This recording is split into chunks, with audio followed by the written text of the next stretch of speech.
Түрмөлөргө дрон менен баңгизат таштап турган шектүү кармалды. Бишкек шаарынын аймагында баңгизаттарды сактоо жана таратуу, ошондой эле жаза аткаруу мекемелерине ыргытуу менен алектенген жаран кармалды. Бул тууралуу ИИМден билдиришти. Шектүү катары 2005-жылы туулган жаран кармалып, аны тинтүү учурунда жанынан өзгөчө кескин бар кара күрөң түстөгү зат табылган. Андан соң кармалган жарандын жашаган жери боюнча жүргүзүлгөн кечиктирилгис тинтүү учурунда скотчко оролгон 2 дана баштык табылган. Ал жерде өзгөчө кескин бар кара күрөң түстөгү зат алынып, жалпы салмагы 3 кг 84 грамм экендиги аныкталган. Ошондой эле учкучсуз учуучу аппараттар табылган. Кылмышка шектүү жаран аларды жаза аткаруу мекемелеринин аймагында баңгизаттарды жана башка мыйзамсыз буюмдарды ыргытууга колдонгондугу аныкталган. Маалымат булагы Сереп Медиа. Келгенине аз эле убакыт болгон. АКШда 59 жаштагы кыргызстандык каза болгону айтылды.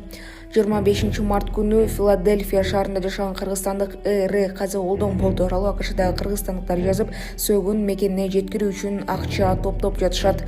Маалыматка караганда, маркум 59 жашта болчу. Күтүүсүздөн жүрөгү токтоп, бул дүйнө менен коштошту. Маркум жубайы менен Америкага келгенине аз эле убакыт болгон жана үй бүлөсүн багып келген жалгыз адам эле. Учурда анын денесин Кыргызстанга жөнөтүү жана жубайына жардам берүү максатында каражат чогултулууда деп айтылат маалыматта. Азырынча Тим маалымат бере элек. Маалымат булагы Сереп Медиа.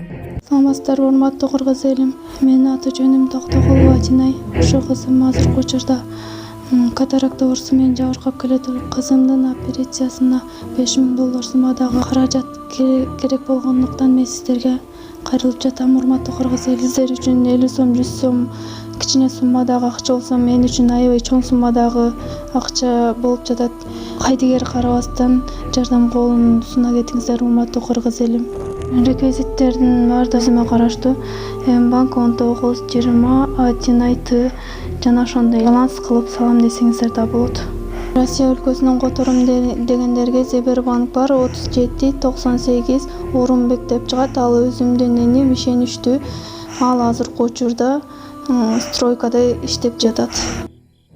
IPHR Кыргыз бийлигин Канышай Мамыркулованы бошотууга чакырды. Норвегиялык Хельсинки комитети менен адам укугу боюнча эл аралык өнөктөштүк уюму Кыргыз бийлигин эркин журналист жана активист Канышай Мамыркулованы бошотууга чакырды. Бул тууралуу уюмдун расмий сайтына жарыяланды. Канышай Мамыркуловага карата репрессиялык иш бул Кыргызстандын конституциясы жана өлкө ратификацияланган жарандык жана саясий укуктар жөнүндө эл аралык пакт тарабынан кепилденген сөз эркиндигин бузуу болуп саналат деп жазылат уюмдун билдирүүсүндө. Уюм Кыргыз бийлигин ага карата козголгон кылмыш ишин токтотууга чакырып өткөн. Канышай Мамыркулова 20 мартта Бишкек ШИИБ тарабынан кармалган. Ага карата кылмыш жаза кодексинин 278-беренеси массалык башаламалыктар жана 330-беренеси расалык, этностук, улуттук, диний жана региондук эл аралык кастыкты козутуу менен кылмыш иши козголгон. Ал 19-майга чейин камакка алынганы кабарланган. Айта кетсек, эркин журналист Канышай Мамыркулова социалдык баракчаларынан коомдогу болгон окуяларга байланыштуу өз оюн жазып келет. Маалымат булагы Супер KG.